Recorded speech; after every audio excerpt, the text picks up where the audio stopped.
Hoje nós temos o privilégio de receber aqui na nossa igreja o nosso pastor Alex. Eu queria convidar o pastor Alex para estar aqui. Aplauda Jesus pela vida dele. Aleluia. Pode acender a luz para nós, fazendo um favor. A pastora Aline também está aqui. A Lívia, né? Está aqui também, em algum lugar. Aleluia. Irmãos, antes de eu passar a bola aqui para o pastor Alex, quantos creem que ele vai ser usado por Deus hoje aqui, amém? Eu creio, tenho certeza. Mas eu queria só te falar, né? Primeira vez que o pastor Alex está vindo pregar aqui como meu supervisor, nosso supervisor aqui do Paraná, do nosso estado, né? Então, hoje ele é aquele que Deus colocou para nos liderar. É importante, né? Os irmãos sabem disso, mas é importante a igreja entender que nós somos uma igreja que crê nisso, no discipulado, na prestação de contas, né?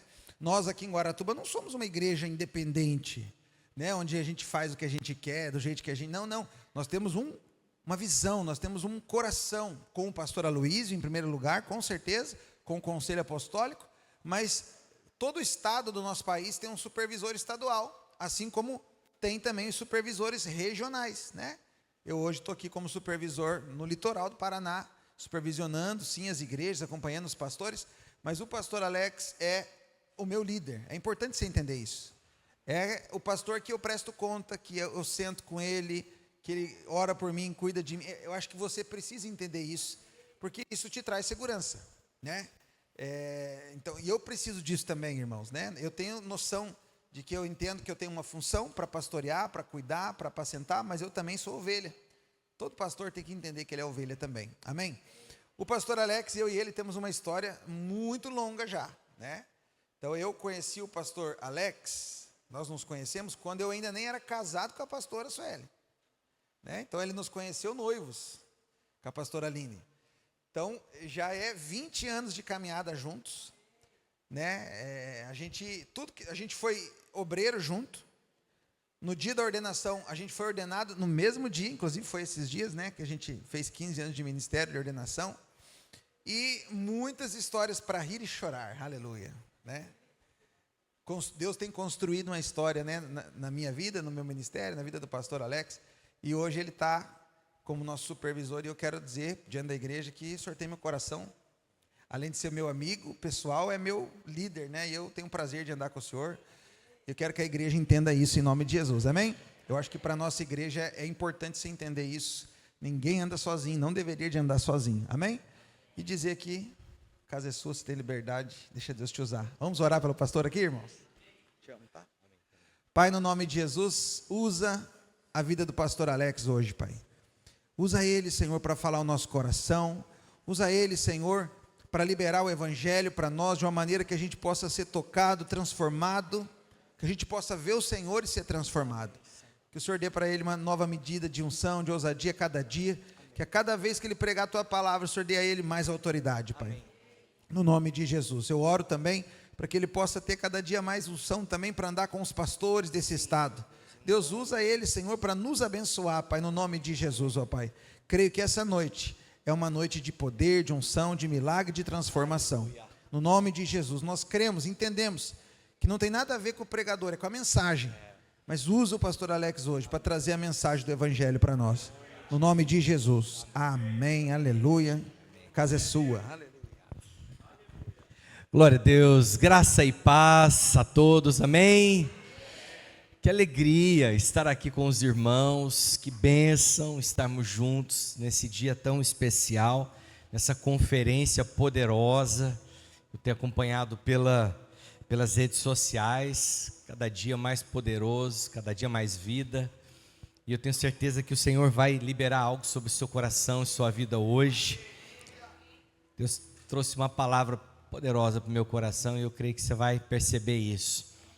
Mas antes de pregar, eu quero, dizer também para o pastor Renato e para a Igreja Videira de Guaratuba, da minha alegria de ver o que Deus tem feito nesse lugar, nessa cidade. Eu me recordo muito bem do primeiro dia que o pastor Renato pisou aqui, quando ele descobriu que ele ia ser pastor de Guaratuba, e nós andamos por aquele primeiro prédio, olhando as salas e tudo, e imaginando o que Deus ia fazer, mas eu confesso que o Senhor foi muito além de tudo aquilo que nós imaginamos, sonhamos, Eu fico imaginando o que ele vai fazer ainda nos próximos anos que estão à frente. Uma igreja relevante, forte, uma igreja que influencia, que alcança o perdido, que ama, né, que manifesta a graça, que prega esse evangelho do amor de Deus e da graça.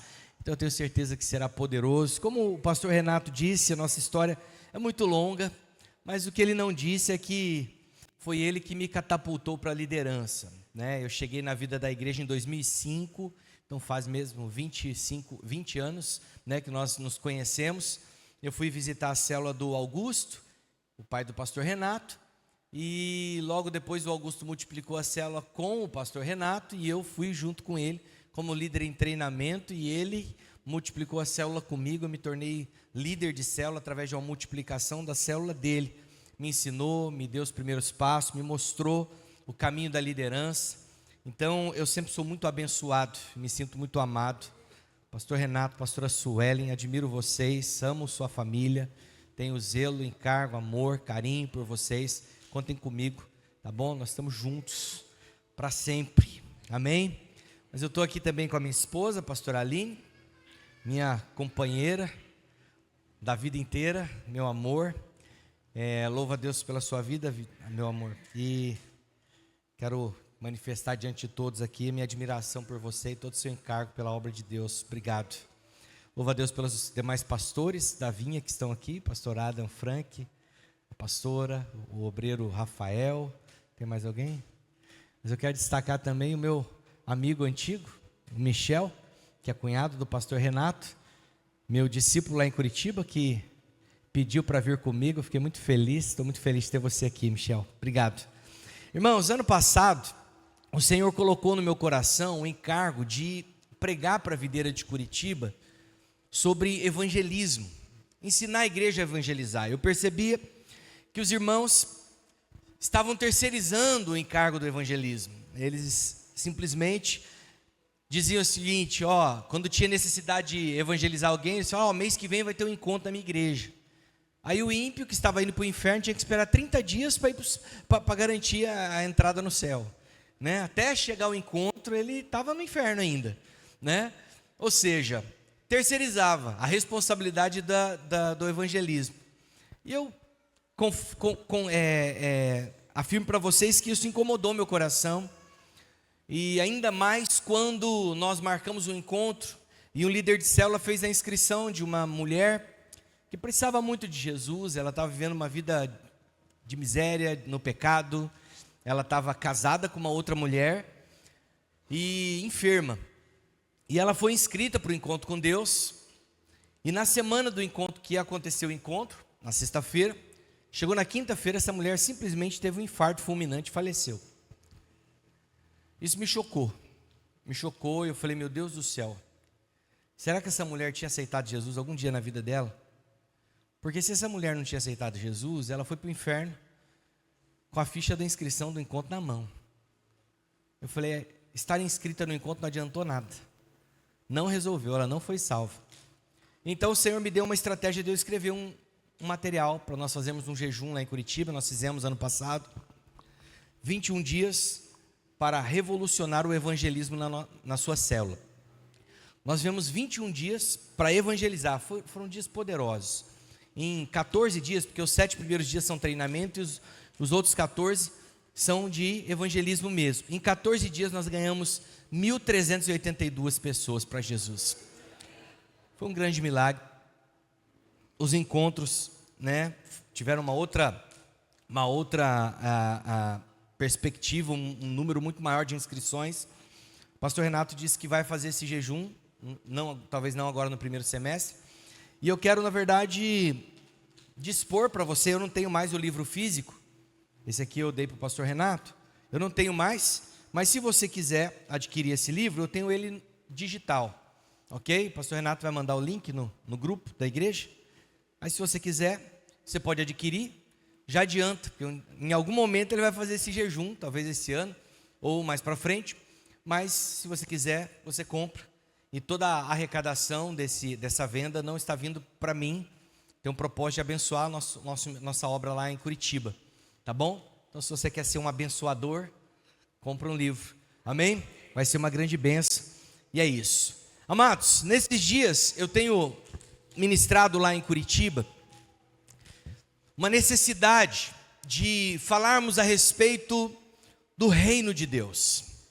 A importância de nós entendermos que a mensagem que nós temos pregado do Evangelho da Graça, ela nos conduz para um lugar de reino.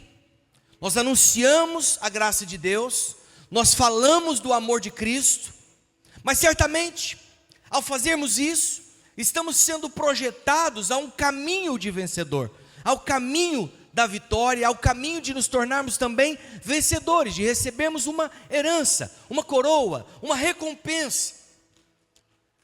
Isso também, de certa forma, é uma maneira de nós praticarmos de fato aquilo que representa para nós o Evangelho da Graça.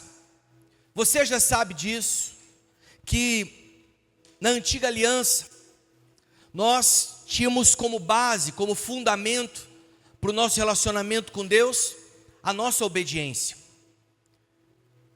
O fundamento para nós recebermos alguma coisa de Deus era obedecermos os mandamentos. Se obedecêssemos, e isso era a raiz da nossa vida, o fundamento, se obedecêssemos, os frutos dessa raiz seriam as bênçãos. Nós só conseguiríamos receber as bênçãos se nós tivéssemos uma vida de obediência. Essa era a síntese da antiga aliança. Na nova aliança, isso mudou. Na nova aliança agora, a base, o fundamento é o seguinte: toda obediência que eu deveria prestar a Deus, todas as obras, tudo que o Senhor esperava de mim, Cristo deu. Cristo cumpriu. Toda obediência, toda piedade, tudo que eu precisava dar a Deus, por causa dos meus pecados, ou para receber alguma bênção, o Senhor Jesus fez no meu lugar. E agora, eu creio nessa verdade. Quando eu manifesto a minha fé nessa verdade, nesse fundamento, quando eu creio que o sacrifício de Jesus foi suficiente, quando eu deposito a minha fé de que não resta mais sacrifício, não resta mais nenhum tipo de obra para que eu seja justificado diante de Deus, isso se torna uma base forte. Por quê? Porque aí eu descubro que eu já sou abençoado em Cristo, que eu já sou justificado, que eu já sou perdoado, que eu já sou amado, e isso é a base, o fundamento. Aí agora que eu já tenho esse fundamento, agora que eu já tenho essa base, agora virão os frutos. Que frutos serão esses? A obediência. Você viu que a base mudou? Na antiga aliança, a base era a obediência, e os frutos eram a bênção. Na nova aliança, a bênção é a raiz, é a base. Eu já sou abençoado, eu já tenho favor, a graça já está sobre mim. E uma vez que a graça está sobre mim, agora eu vou fazer o quê? Não me resta fazer outra coisa. Eu preciso obedecer esse Deus. Então, agora que eu já tenho o favor, então agora eu vou ser fiel. Agora eu vou dizimar, agora eu vou evangelizar, agora eu vou liderar, agora eu vou dar o meu máximo, porque tudo que eu precisava eu já recebi. Amém? Então, preste atenção. Nós já vamos orar. Mas antes de orar, eu quero te dar esse fundamento da minha mensagem. O que eu quero trazer para o seu coração nessa noite? É importante você meditar na graça, mas a mensagem da graça, uma vez plantada no seu coração, vai te conduzir a uma vida de reino. Entendeu?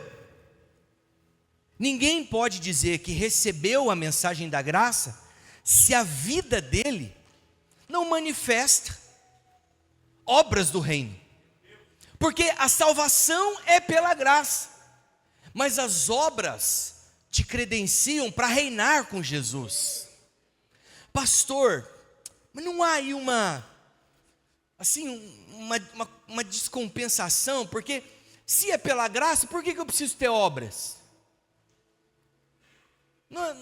A obra não foi concluída, a obra já não foi consumada, por que eu preciso ter obras agora? Essas obras que você precisa ter agora não dizem respeito à sua salvação, não tem efeito válido para te salvar, porque você já foi salvo.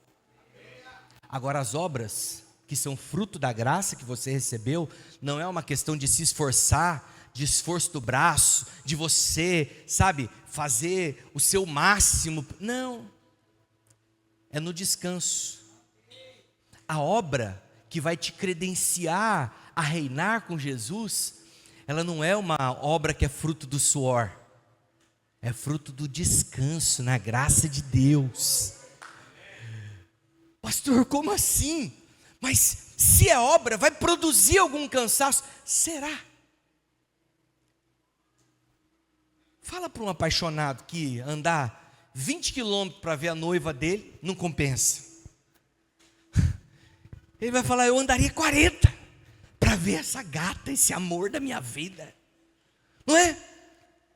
Quanto mais revelação você tem da graça, quanto mais entendimento você tem do tamanho do sacrifício de Cristo naquela cruz, mais leve se torna produzir as obras para alcançar o reino. Se está pesado é porque você ainda não recebeu a completa revelação a respeito do que Jesus fez na cruz. Você tem noção de que o sacrifício de Jesus, o sangue derramado de Jesus naquela cruz, vale mais do que bilhões de vidas que estão na terra e que já passaram pela terra? Mesmo os pecados de bilhões de pessoas que passaram na terra não são capazes de apagar e de superar o amor de Cristo na cruz. O amor de Cristo é maior do que o pecado de todos os bilhões de homens que já passaram na terra. Há provisão de perdão para todos os pecados. Às vezes nós não temos essa revelação e por isso o fardo se torna pesado. Por isso servir a Deus se torna tão difícil. Às vezes eu olho para alguns irmãos que reclamam: pastor, eu não quero liderar porque eu estou passando por um momento delicado. Confesso para você que em alguns momentos dá vontade de perguntar: é mesmo, amado? Você já chegou ao ponto de ser açoitado? Você acha que ser açoitado foi delicado? Você acha que ser cuspido no rosto foi delicado? Você acha que receber uma coroa de espinhos na cabeça foi delicado? Um momento delicado na vida de Jesus? Não, amado, Jesus não abandonou a sua carreira, o seu propósito por nada. Preste atenção, amados, quando nós temos revelação da graça de Deus, a vida com Deus se torna de fato um descanso. Nós somos tentados e muitas vezes somos assaltados nessa revelação. O diabo tenta nos roubar essa verdade. É por isso que a palavra de Deus diz em Hebreus que nós temos que nos esforçar para entrar no descanso. Porque naturalmente nós queremos fazer muito. Então não tem como ignorar que os dias que nós estamos vivendo são dias decisivos. Vivemos tempos proféticos. É preciso que você entenda isso. Nós não estamos vivendo dias quaisquer, irmãos. Basta olhar nos noticiários, basta olhar ao nosso redor. Tudo está sendo preparado, tudo está sendo alinhado para chegar aquele dia que nós acabamos de cantar. Mas a igreja será arrebatada num piscar de olhos. Está chegando esse dia, e todas as coisas estão sendo alinhadas exatamente para isso. Os dias que nós estamos vivendo são dias que a palavra de Deus disse que viriam. A igreja precisa acordar para isso. Nós precisamos ser despertados para perceber que Muitos homens que vieram antes de nós dariam tudo para viver nesses dias, porque nós estamos na espera. Jesus pode voltar a qualquer momento, o arrebatamento pode acontecer a qualquer segundo. Eu sei que para alguns isso é só uma utopia, isso é uma ideia que os crentes têm, mas não aconteceu até hoje, nunca vai acontecer, exatamente como nos dias de Noé. Noé foi avisando, vai chover, e os homens se entregando aos prazeres, comendo, bebendo, casando, vivendo os seus dias, até que chegou um dia que Deus fechou a porta da arca. Aí, meu amado, acabou o tempo da salvação. Por que eu estou falando isso para você? Porque nós ainda estamos vivendo dias em que a salvação é possível. O evangelho que nós pregamos é o evangelho da graça, do amor de Deus, o evangelho da salvação. Eu creio que de verdade os tempos estão sendo abreviados. Jesus está às portas, e isso não é força de expressão, não é uma frase para prender a sua atenção ou para te impressionar, não. Eu decidi nesses dias pregar para a igreja sobre o evangelho do reino e os vencedores, não é à toa. Eu vejo muitas vezes crentes colocando limites no agir de Deus e no mover de Deus, e eu não quero ser uma tampa naquilo que Deus quer fazer nessa geração, porque eu creio que Deus tem um mover para acontecer na cidade de Guaratuba. Tem uma multidão que precisa ser salva nesses dias. Tem pessoas que nessa hora estão agora fechadas nas suas casas, talvez algumas com um revólver apontado para a própria cabeça, talvez algumas fazendo as malas para abandonar o seu cônjuge, talvez alguns filhos estão fugindo de casa, talvez algumas pessoas estão pensando em fazer mal para outra pessoa, planejando um assassinato. O mundo continua sendo mundo e cada dia mais perdido. E muitas vezes nós estamos cada dia mais envolvidos na nossa bolha, achando que viver a graça de Deus é falar um para o outro aqui dentro: ah, você é perdoado, você é amado, você é favorecido. Glória a Deus, continue falando, e essa é verdadeiramente a mensagem da graça. Só que ela não pode ficar restrita a essas quatro paredes. Essa mensagem precisa alcançar as salas de aulas dessa cidade. Essa mensagem precisa alcançar cada empresa dessa cidade, onde tem um crente enfiado lá trabalhando, nas esferas de autoridade dessa cidade, nas faculdades, na praia, onde for. Tem que ter cada um de nós cumprindo um propósito naquele lugar. É por isso que o alvo, a palavra profética para esse ano encaixou tão bem no meu coração. Eu me sinto à vontade de pregar sobre restituição, porque eu vejo claramente a necessidade de vivermos uma restituição na nossa liderança. É o tempo de nós vermos restituídos o encargo. O encargo é cada um de nós fazermos sem que ninguém precise nos empurrar.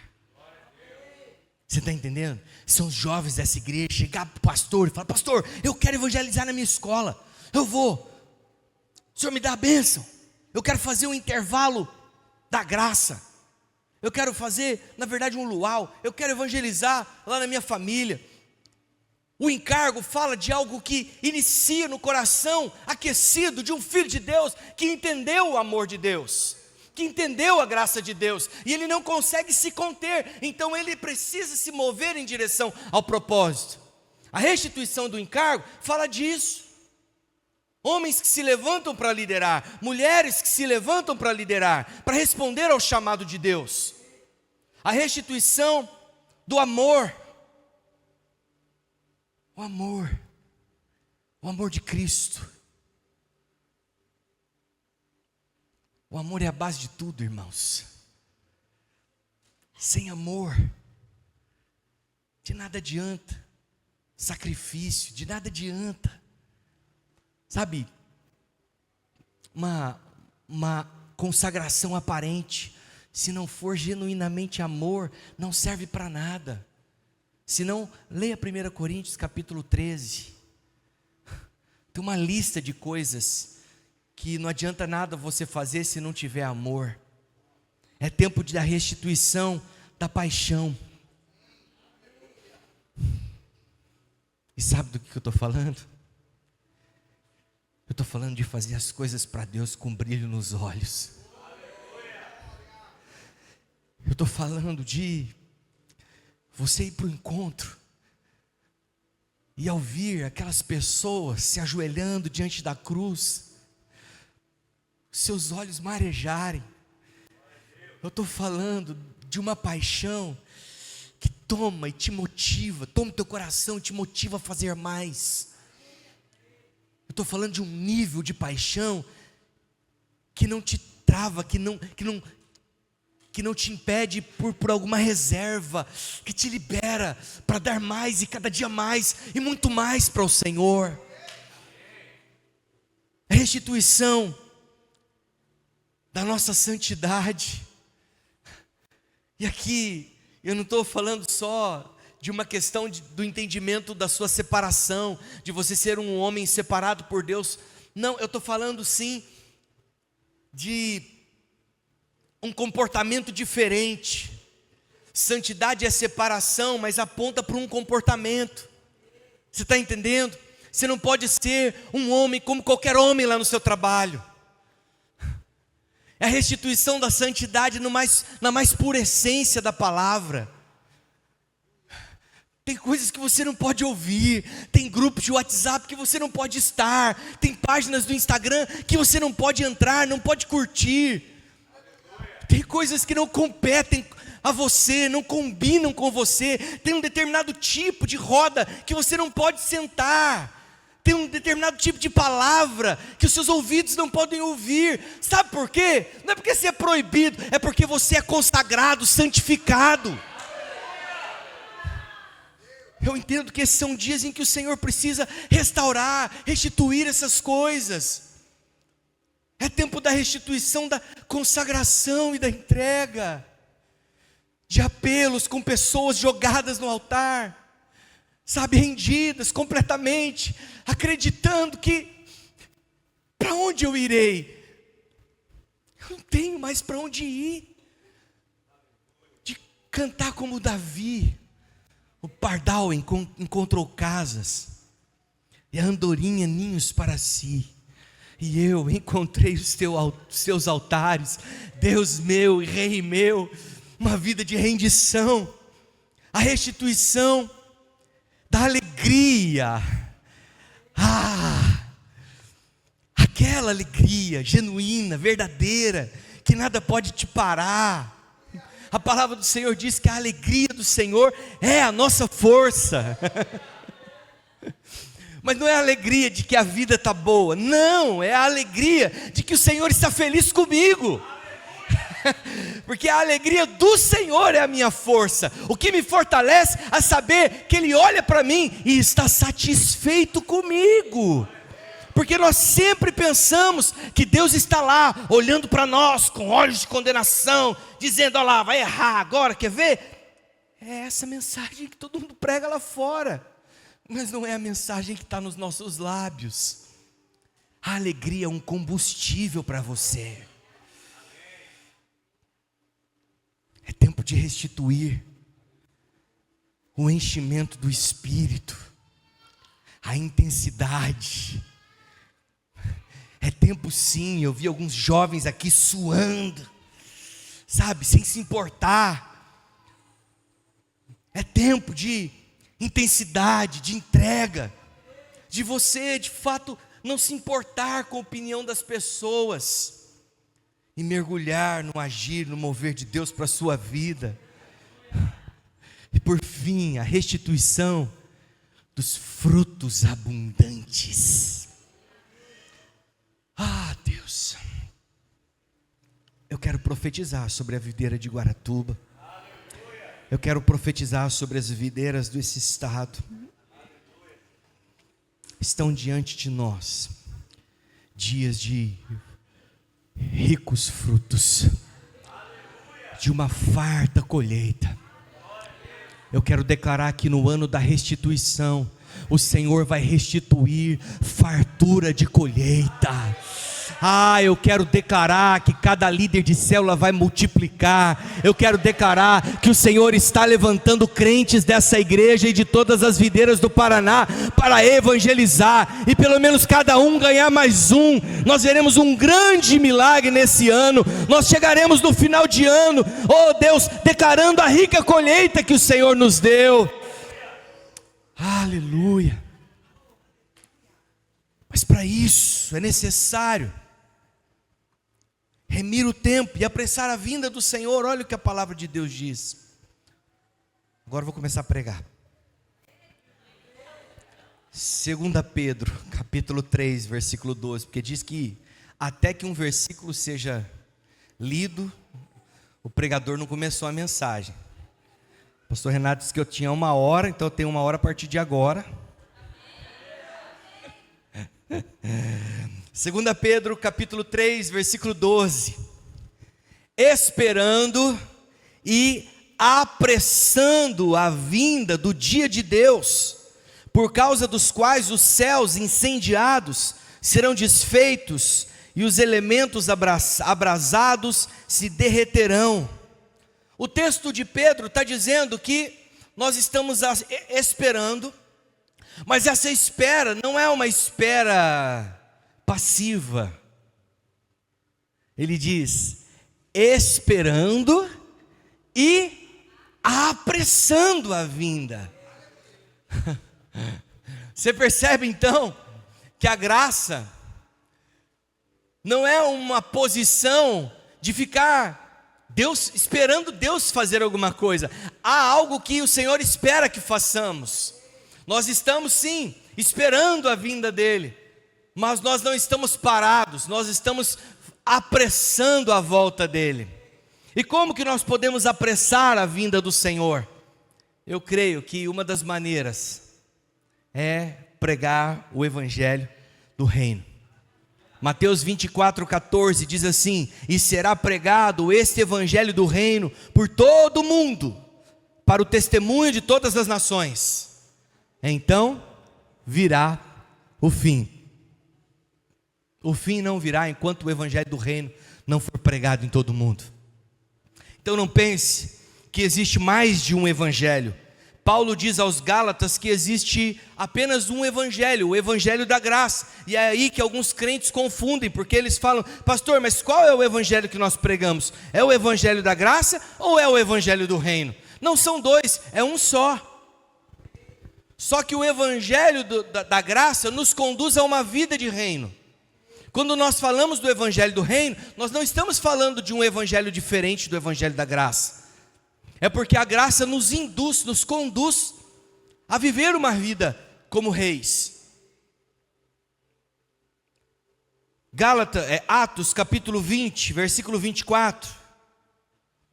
Olha o que está escrito: porém, em nada considero a minha vida preciosa para mim mesmo, contanto que complete a minha carreira e o ministério que recebi do Senhor Jesus, para testemunhar o evangelho da graça de Deus. Versículo 25. Agora eu sei que todos vós, em cujo meio passei, pregando o quê? O evangelho do reino. Mas o que ele falou no versículo 24? Falou do evangelho da graça de Deus. Mas olha aí no versículo seguinte, ele estava falando a mesma coisa, só que usou outra palavra. Não são dois evangelhos, é o mesmo evangelho. Está entendido? Vou ler de novo 25. Agora eu sei que todos vós, em cujo meio passei, pregando o reino, e não vereis mais o meu rosto. Então, quando nós pregamos o evangelho da graça, estamos anunciando às pessoas como entrar para o reino. Eu creio que quando fazemos isso, estamos apressando a vinda do nosso Senhor. A minha oração nesses dias é que o nosso encargo pela pregação do Evangelho da Graça e pelo avanço das nossas células e da nossa igreja possa ser aumentado. A minha oração é para que você sonhe com as suas células se multiplicando. A minha oração é para que os líderes dessa igreja não se contentem com células sem visitante, não se contentem em não ter um líder em treinamento, não se contentem em ver encontros com poucas pessoas, não se contentem em não ganhar ninguém para Jesus pelo menos uma vez por ano. A minha oração é que esses dias o nosso coração sinta pressa de ver logo o Rei Jesus. Nós precisamos trabalhar para apressar a sua volta. Eu quero citar o nosso próprio Rei Jesus, trabalhando nesse sentido. E a percepção que Jesus tinha, mesmo lá, naquele tempo em que ele pisou nessa terra, a percepção que ele tinha do reino. E eu quero usar uma passagem bíblica para abrir os seus olhos, porque não é à toa que esse texto foi escrito, foi de fato para servir de um alerta para mim e para você, e serviu de alerta para os discípulos de Jesus também naquela ocasião. Em João capítulo 4, você conhece o texto. Jesus teve um encontro missionário com os samaritanos, e eu gostaria aqui de realçar alguns princípios que podem renovar no seu coração e no meu coração o encargo pelo avanço do reino de Deus, pela pregação do Evangelho da Graça. Você pode se lembrar da história. O Senhor Jesus parou junto ao poço de Jacó e pediu água para uma mulher. O Senhor conversa com essa mulher até o ponto em que Ele revelou quem Ele era. Jesus não fez isso para muitas pessoas, mas a Bíblia diz em João capítulo 4, versículo 26, que ele disse claramente para essa mulher que ele era o Messias. Aquela mulher samaritana. Entenda uma coisa, Jesus tinha uma missão. Nenhum movimento de Jesus era desprovido de propósito. Todo lugar que Jesus pisava, ele sabia que Deus tinha enviado. Havia uma consciência de propósito. Quantas vezes nós estamos andando no nosso dia a dia sem essa consciência de propósito? Nós damos o nome de acaso, coincidência, de tantas coisas que acontecem, há tantas coisas que acontecem conosco. Nossa, foi uma super coincidência, foi um grande acaso encontrar com aquela pessoa. Nossa, foi um negócio assim, sem querer. Será? Nós servimos a um Deus que faz coisas sem querer? Não. O encontro de Jesus com essa mulher não foi sem querer. Jesus disse: nós vamos, mas é necessário passar por Samaria. Talvez os apóstolos falem, mas peraí, como é que o lugar que a gente vai não tem nada a ver com Samaria? Por que eu preciso? É a mesma coisa de você falar, né, que você tem que ir para Florianópolis e você vai pegar a balsa. Você conhece um pouco da geografia? Você sabe que a balsa é um caminho completamente contrário de Florianópolis.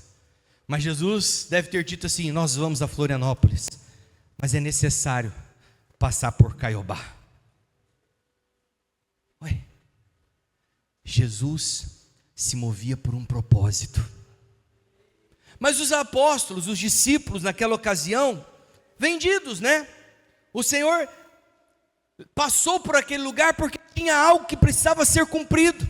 Então, eu quero pegar esse texto e colocar aqui, mesmo que rapidamente, 5 coisas que nós não podemos perder de forma alguma, se nós quisermos manter o nosso encargo pela obra de Deus e manter a chama do propósito para o qual Deus nos chamou acesa dentro do nosso coração. E a primeira percepção que eu tenho, que nós não podemos perder, é o senso do propósito. Irmãos, talvez o dia mais importante da sua vida foi o dia que você entendeu para o que o Senhor te alcançou. É muito bom ser salvo, é muito bom ter consciência de que nós fomos livrados do inferno, mas melhor ainda é saber que o Senhor nos salvou, nos livrou do inferno por causa de um propósito. Você não nasceu porque Deus queria dar um filhinho para sua mãe e para o seu pai. Você só foi gerado porque antes de você ser gerado, existia um propósito. O propósito não surgiu depois que você nasceu. Não, não, não. Lembra de Jeremias? Desde o ventre da sua mãe, eu te escolhi e te separei. Determinei que você seria profeta às nações. Antes mesmo de ser gerado. Antes. Não foi no ventre. Antes de ser gerado. Então preste atenção. Todos nós nascemos para um propósito. Mas muitos de nós vivemos uma vida cristã sem a noção do propósito. Eu olho para esse texto de Jesus com a mulher samaritana e percebo que os discípulos estavam, embora estivessem caminhando com Jesus, eles tinham perdido essa percepção. João 4,31 diz assim: nesse ínterim, os discípulos lhe rogavam, dizendo: mestre, coma. Porque Jesus falou para eles: vão até a cidade buscar comida. E eles foram. Aí quando eles voltaram, eles falaram: não, Jesus mandou a gente buscar comida. Nós fomos, voltamos, aqui está a comida. Mestre, por favor, olha o sacrifício que fizemos. Olha todo o trabalho que fizemos. Fomos lá buscar comida. Por gentileza, mestre, coma. Aí Jesus olhou para eles e disse: uma comida tenho para comer, que vocês não conhecem. Meu Deus, Jesus estava falando de coisas espirituais e eles estavam presos nas coisas naturais. Jesus estava falando, não tem nada a ver com comida, meu amado. Não tem nada a ver com arroz e feijão, com pão com margarina.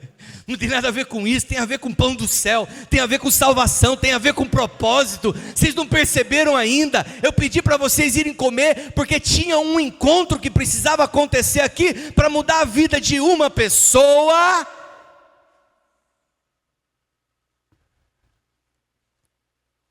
E de uma cidade inteira. Porque atrás da mulher samaritana, uma cidade inteira foi alcançada. Você consegue perceber o impacto que tem a vida de uma pessoa que entendeu que ela existe por um propósito? Aí os discípulos chegaram: mestre, coma. Mas ele disse: uma comida tenho para comer que vocês não conhecem. Aí o versículo 33 diz assim: diziam então os discípulos uns aos outros: ter-lhe-ia porventura alguém trazido o que comer? Será que alguém trouxe comida? Ele pediu para a gente ir lá buscar comida, a gente trouxe, falou para ele comer. Aí ele falou que tem uma comida que a gente não conhece. A mente deles estava presa na comida natural. E Jesus estava falando de outras coisas. Escuta o que eu vou te falar aqui, presta atenção. Nós muitas vezes vivemos assim. A comida que está sendo servida aqui é uma comida espiritual. Mas infelizmente ainda tem gente que tem olhos naturais para as coisas espirituais. E não é possível conferir coisas espirituais com olhos naturais. Porque as coisas do Espírito só são possíveis de serem entendidas pelo Espírito. Você está entendendo? Versículo 34. Disse-lhe Jesus: a minha comida, agora eu vou explicar para vocês não entenderam, né? A minha comida consiste em fazer a vontade daquele que me enviou e realizar a sua obra. As prioridades dos discípulos estavam fora, porque eles haviam perdido esse sentido de propósito. Eles pensavam que Jesus tinha conversado com aquela mulher apenas para dar uma pausa para descansar, mas o Senhor lembra que o verdadeiro propósito da vida, a missão, era buscar e salvar o perdido. Agora eu preciso trazer revelação ao seu coração, que esse trabalho do Senhor não terminou, ele foi assunto aos céus, mas hoje eu e você somos as mãos e os pés do Senhor. Hoje eu e você somos a boca do Senhor. Hoje eu e você somos os braços que abraçam o perdido. Somos a palavra que alcança aquele que está desesperado e angustiado. Nós precisamos dar continuidade no propósito. Precisamos perceber. Ele nos deu a tarefa de levar a boa nova. Jesus disse no versículo 34 que ao conversar com a mulher samaritana, ele estava fazendo a vontade do Pai e realizando a sua obra. Por que Jesus veio para a terra? Ele veio para um propósito primordial. Sim, ele veio para ensinar, ele veio para curar, mas principalmente para morrer e nos salvar. Ele veio para dar a vida, a própria vida como sacrifício para levar homens e mulheres de volta para uma relação salvadora com Deus Pai. Então a vontade de Deus é que todos os homens sejam salvos. O problema é que com o passar dos anos, com o passar do tempo, com a nossa vida comum da igreja, muitos de nós nos tornamos muito bem informados, muito bem treinados, mas infelizmente muitos de nós perdem a paixão do propósito. Trabalhar no encontro já não é mais tão empolgante. Falar de Jesus já não é tão emocionante. Ver uma pessoa se rendendo a Jesus já não é algo que toma o meu coração. Uma música é só uma música. Uma palavra é só mais uma palavra. Por quê? Porque nós percebemos que o propósito está se perdendo. Mas eu creio que o Senhor me trouxe aqui nessa noite como profeta para reacender a chama do propósito no coração de algumas pessoas aqui. Talvez alguns aqui estavam esquecidos do porquê que o Senhor te chamou. Para o que o Senhor te designou? Do que adianta um profeta calado? Do que adianta um homem com unção de cura se ele não estende a mão? Do que adianta um evangelista que não sai de casa? Do que adianta um mestre que não ensina? Do que adianta um pastor que não tem cuidado das ovelhas? Do que adianta um apóstolo que não treina e não envia? O Senhor precisa restaurar essas coisas na nossa vida, no nosso meio nesses dias. O objetivo primordial da igreja é levar as pessoas a Cristo. Então o nosso objetivo é levar o reino de Deus a crescer, conduzir pessoas a Jesus. Muitos veem o evangelismo, missões, como uma coisa boa, mas não como uma prioridade. Mas você já perguntou se isso é prioridade para os céus? Você já perguntou se isso é prioridade? Provavelmente tem pessoas caminhando para o inferno do nosso lado.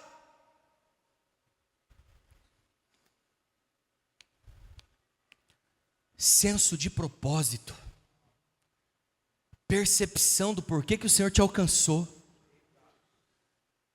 Por que será que Jesus alcançou uma mulher samaritana? Os samaritanos não se relacionavam com os judeus. Jamais um judeu faria um caminho que passava por Samaria para ir em qualquer lugar da face da terra. Mas Jesus disse: eu preciso passar por Samaria. Eu tenho que passar por lá. E algumas pessoas acham que Jesus tinha um amor único, exclusivo por aquela mulher. Bobeira sua. Jesus estava de olho na nossa cidade inteira. Preste atenção.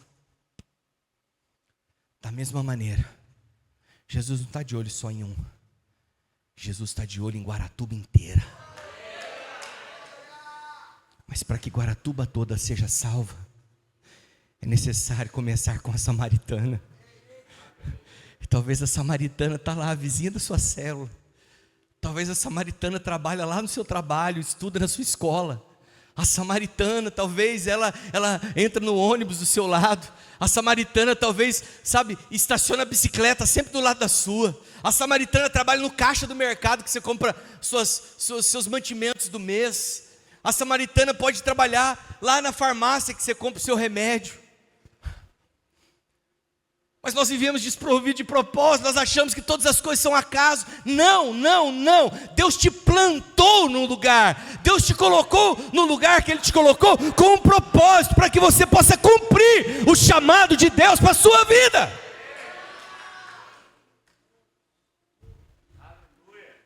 Segunda coisa que você não pode perder. Primeiro, a noção de propósito. Segundo, a noção de urgência. João 4, 35, 36. Não dizeis vós que ainda há 4 meses para a ceifa? Eu, porém, vos digo. Todas as vezes que Jesus fala, eu, porém, vos digo, Ele está dando um padrão do reino. Foi assim em Mateus capítulo 5, na pregação do monte, na parábola, lá no Sermão do Monte. Vou ler de volta. Não dizeis vós que ainda há 4 meses para a ceifa? Eu, porém, vos digo, erguei os olhos e vede os campos, pois já branquejam para a ceifa. O ceifeiro recebe desde já a recompensa e entesoura o seu fruto para a vida eterna. Eu vou ler novamente, porque pode ser que você não tenha entendido. O ceifeiro recebe desde já a recompensa. Quem é o ceifeiro, amado? Tem algum aí? Promessa para mim e para você. O ceifeiro recebe desde já a recompensa e entesoura o seu fruto para a vida eterna. E se alegram tanto o semeador como o ceifeiro. Escuta, os discípulos haviam perdido também o senso de urgência. Eles não entendiam que aquele era o momento de agir e não mais tarde. A palavra trigo maduro aqui é leucos, que significa branco. E quando o trigo está branco, ele não apenas está maduro, mas está quase se perdendo. Amados irmãos, videira de Guaratuba, o tempo para alcançar o mundo para Cristo não é amanhã, não é ano que vem, não é o semestre que vem, é agora.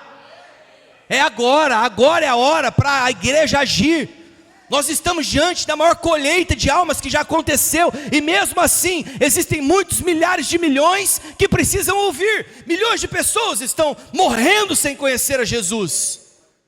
Irmãos, a história da igreja está cheia de oportunidades perdidas, porque a igreja não agiu quando poderia ter agido.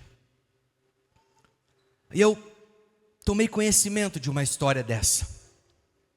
Eu vou ler o nome dessas pessoas aqui, porque são nomes muito complicados, e eu sou limitado para decorar esses nomes. Mas um dos grandes desastres da história aconteceu em 1271, quando Nicolo e Mateu Polo, o pai e o tio de Marco Polo, foram visitar Kublai Khan, o imperador do Império Mongol. Eles foram visitar esse imperador. E naquela época, esse homem era um governante do mundo. Ele governou toda a China, toda a Índia e todos os povos do Oriente. Eu não sei se você sabe, mas a China e a Índia são os maiores países em número de população. Representam quase metade da população mundial, apenas 2 países. Milhões, bilhões de pessoas. Mas preste atenção. Ele foi chamado por esse imperador para falar do amor de Deus. Olha só, ele foi atraído pela história do cristianismo, o imperador. Como Nicolo e Mateu lhe disseram e falou-lhes: vocês devem ir, olha o que o imperador falou para eles: vocês devem ir para o seu sumo sacerdote e falar para ele em meu nome, para enviar-me 100 de homens hábeis em sua religião, e eu vou ser batizado. E quando sou batizado, todos os meus nobres e os grandes homens serão batizados, e os seus súditos receberão o batismo também. Assim, haverá mais cristãos aqui do que em toda a terra. Mas sabe o que aconteceu? Nada foi feito. Ninguém foi enviado. Não havia 100 homens para ir até aquele país. Ninguém atendeu ao chamado. Ninguém disse: eu vou. Você tem noção do que poderia acontecer? Do efeito que isso teria na igreja hoje? Você sabe, China e Índia são países inimigos do Evangelho. Na Índia são centenas de milhares de deuses. Na China, budismo governa, domina. Preste atenção, você consegue imaginar a diferença que isso teria feito no mundo? Se no século 13 a China tivesse se tornado completamente cristã, se a Índia tivesse se tornado plenamente cristã e o Extremo Oriente tivesse se curvado a Cristo. Precisamos ter essa percepção, esse senso de urgência. Não dá para a gente esperar, irmãos. Não dá para esperar mais um ano para ganhar uma pessoa. Não dá para ficar esperando alguém falar de Jesus para aquela pessoa difícil, que você acha que não tem jeito. Não dá para nós ficarmos esperando alguma coisa acontecer. Talvez você já tenha ouvido falar a história daqueles 3 demônios que chegaram para Satanás para ouvir qual era a ordem. E Satanás então falou: olha, eu quero que vocês pensem numa maneira de enganar as pessoas e levar as pessoas para o inferno. Um demônio levantou a mão e falou: olha, eu já sei, vamos fazê-las acreditar que não existe inferno. Elas não vão ter medo de ir para lá. Aí Satanás falou: não vai adiantar nada, a Bíblia está cheia de versículos e afirmações de que o inferno existe. Aí outro levantou a mão e falou: então, e se a gente falar que não existe céu? Ele falou: afirmação mais idiota ainda. Se a Bíblia fala que existe o inferno, imagina o céu.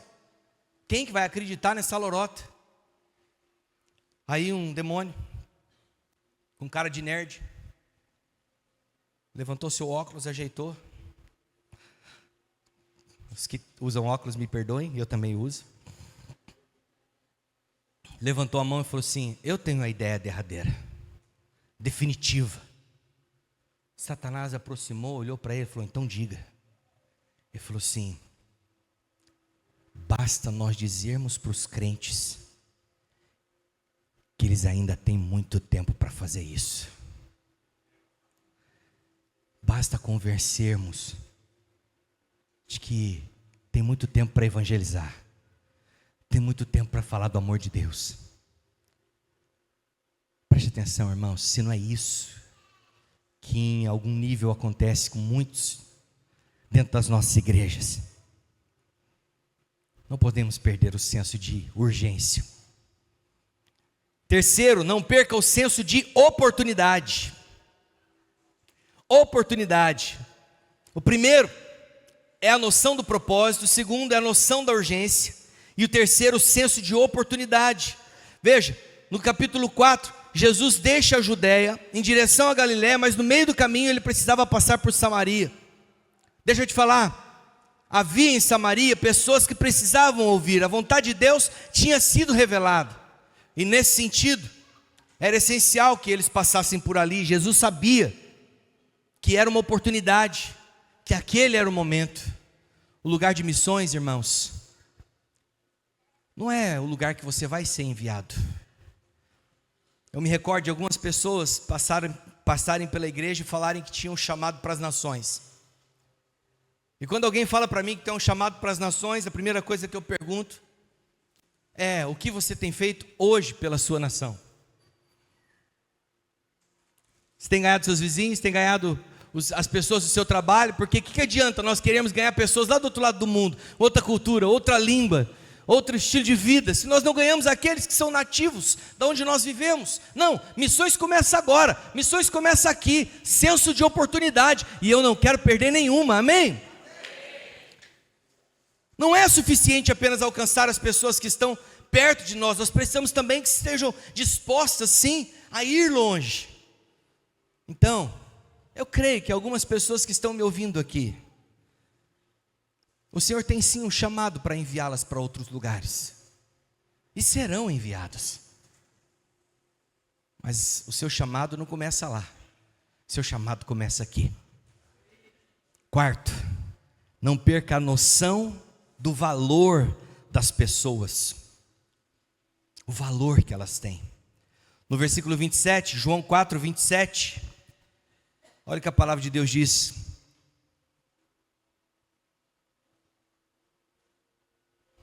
nesse ponto chegaram seus discípulos e se admiraram de que estivesse falando com uma mulher. Todavia nenhum lhe disse: que perguntas? Ou por que você fala com elas? Eles não tiveram coragem de perguntar para Jesus por que ele estava falando com uma mulher. Eles voltaram e ficaram surpresos, ficaram admirados, mas ninguém perguntou: por que o senhor está falando com essa mulher? Eu quero acrescentar que, além de ser mulher, ela era samaritana, e além de ser samaritana, ela não era uma mulher qualquer, ela era tida como imoral. Os discípulos haviam perdido a noção de para quem era o evangelho, para quem o evangelho era endereçado. Jesus disse que não são os sãos que precisam de remédio ou de médico, mas os doentes. E os discípulos haviam perdido esse entendimento de que o evangelho é para todos. O evangelho não é reservado para um tipo de sexo, para um nível de idade, para um grupo de pessoas ou classes. Não, o evangelho é para todas as pessoas. Deus amou tanto o mundo que deu o seu Filho, e Deus deseja que todos sejam salvos. E como parte da igreja de Jesus, nós somos chamados para levar a mensagem da graça por todo o mundo, e foi essa a ordem do Senhor, lá em Atos capítulo 1, versículo 8, lembra? Mas recebereis poder ao descer sobre vós o Espírito Santo. Para que ele libera poder para a igreja? Mas recebereis poder ao descer sobre vós o Espírito Santo, e então saireis curando todos os enfermos, e então saireis libertando as pessoas de espíritos malignos, e então saireis buscando oferta para sustentar a igreja. Não, recebereis poder ao descer sobre vós o Espírito Santo, e então sereis minhas testemunhas. Testemunha só pode testemunhar quem viu e experimentou algo. Não tem como você ser testemunha daquilo que você não viu. Você já conseguiu imaginar a loucura que seria alguém chegar em você: viu, preciso que você vá na delegacia comigo. Ué, por que eu tenho que ir na delegacia? Não, para você ser testemunha do acidente que eu sofri na esquina de casa. Não, eu não posso ser testemunha. Por que não? Porque eu não vi o acidente. Você não aceitaria ser testemunha de algo que você não viu. Não tem como testemunhar de Cristo se você não o experimentou.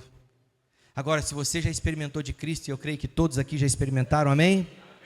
Então você está apto para testemunhar a respeito do que você viu.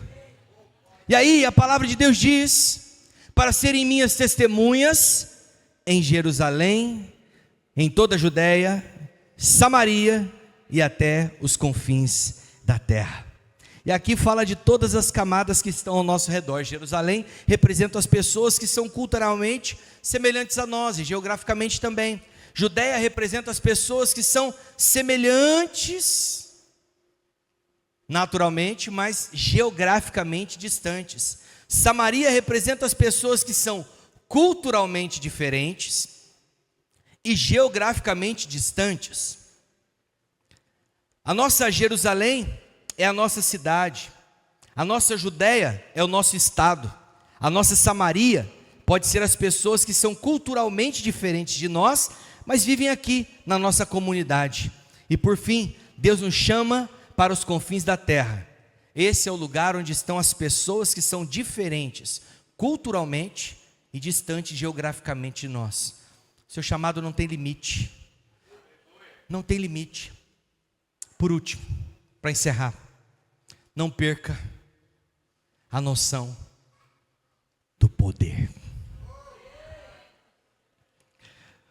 Oh, irmãos, o que fazemos para Deus não é pela nossa força, não é pelo nosso braço. Toda obra que nos é proposta não tem nada a ver com a nossa capacidade intelectual, com a nossa capacidade física. Não tem nada a ver com o quanto conhecemos naturalmente, o quanto somos sábios e cultos, não. Tem a ver com o poder que foi liberado sobre nós. João capítulo 4, versículo 37, é dito assim: pois no caso é verdadeiro o ditado que diz: um é o semeador e o outro o ceifeiro. Versículo 38, eu vos enviei para ceifar o que não semeaste, outros trabalharam e vós entrastes no seu trabalho. Nós fazemos a diferença quando nós entendemos que é o poder de Deus que faz o trabalho. Os discípulos tinham perdido essa noção do poder que está por trás do trabalho que estava diante deles. Jesus se refere aqui ao semeador e ao ceifeiro trabalhando em conjunto. Um é o semeador e o outro é o ceifeiro. Deus nos usa para levar a mensagem, mas o poder de salvar não pertence a nós, pertence a Deus. Amados, nós devemos sim nos esforçar no trabalho do evangelismo. Nós podemos melhorar o nosso treinamento, nós podemos equipar as nossas equipes de evangelismo, mas de nada vai adiantar termos todo o conhecimento e toda a capacidade natural se sobre nós não repousar o poder. Eu quero pedir para você ficar de pé.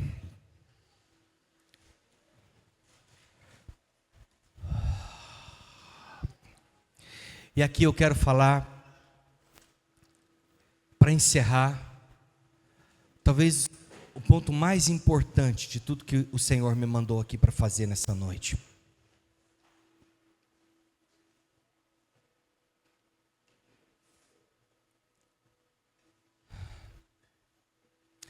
Irmãos, há uma missão que o Senhor deu exclusivamente para os filhos. Como filhos de Deus, nós recebemos uma missão. Olha para cá, todos. Não tem nenhuma pessoa dentro desse salão, nenhuma, que não tenha recebido uma missão. Você já descobriu a sua? Você já entendeu para o que o Senhor te chamou? Para o que você foi salvo? Não dá para viver sem saber para onde você está caminhando. Não dá para viver sem perceber o para que o Senhor te levantou nessa geração. Eu gosto muito da verdade bíblica de que nós somos como uma árvore plantada. Eu gosto desse texto. Porque uma árvore plantada não foi uma árvore que nasceu por acaso, num lugar impensado, não. O Senhor te plantou em um lugar. Você não está na igreja errada, você não está na célula errada, você não está caminhando com o pastor errado, você não está na cidade errada, você não está na família errada, você não está no trabalho errado, Você só não percebeu ainda o porquê que Deus te plantou nesse lugar. Mas o Senhor nessa noite quer abrir os seus olhos. Oh, Espírito Santo de Deus, revela, Senhor, nessa noite o teu propósito. Abre os nossos olhos para aquilo que verdadeiramente o Senhor nos chamou. Sim, Senhor, um dia a graça nos alcançou sem merecermos. Sim, um dia essa mensagem invadiu o nosso coração e nos encheu de amor pelo Senhor, mas primeiro o Senhor nos alcançou com seu amor, e agora, Espírito de Deus, queremos responder a esse amor. Nós somos salvos pelo Evangelho da graça para pregarmos o Evangelho do reino.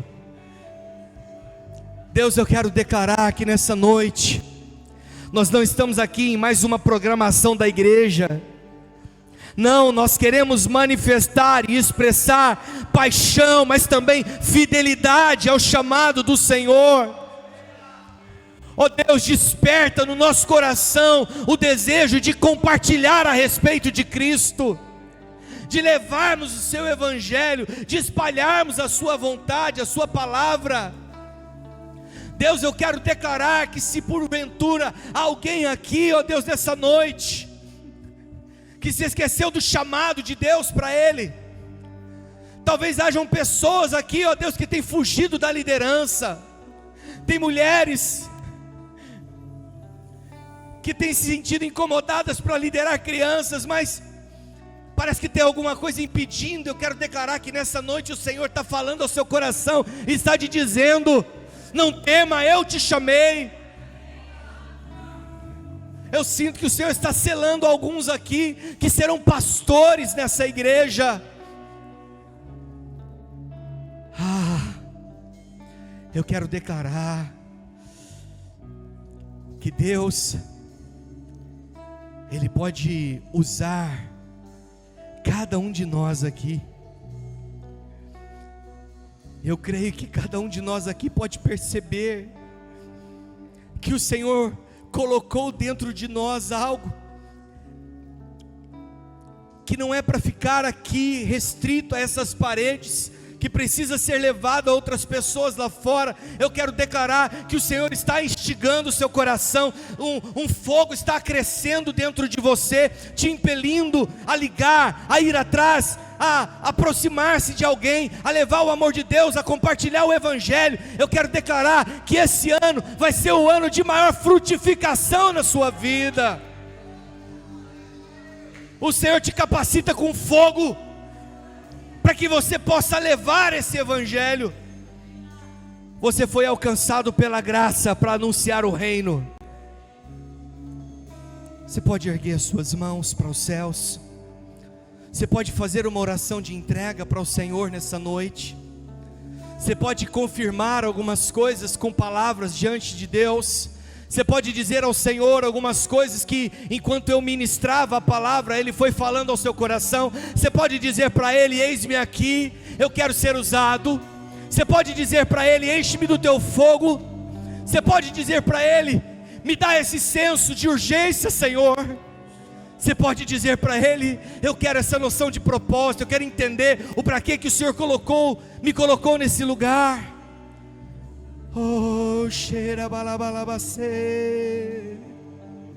Há um poder disponível, há uma glória a ser liberada nesse lugar, nessa noite. Há um nível mais elevado de glória.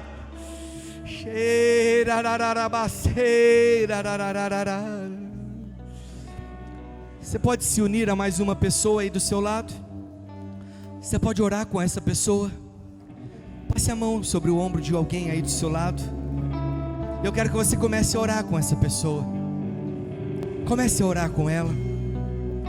Comece a liberar poder. Talvez o Senhor vai dar algumas palavras proféticas para você. Talvez o Senhor vai liberar sobre a sua vida novos dons. Pode ser que o Senhor dê a você uma palavra de conhecimento.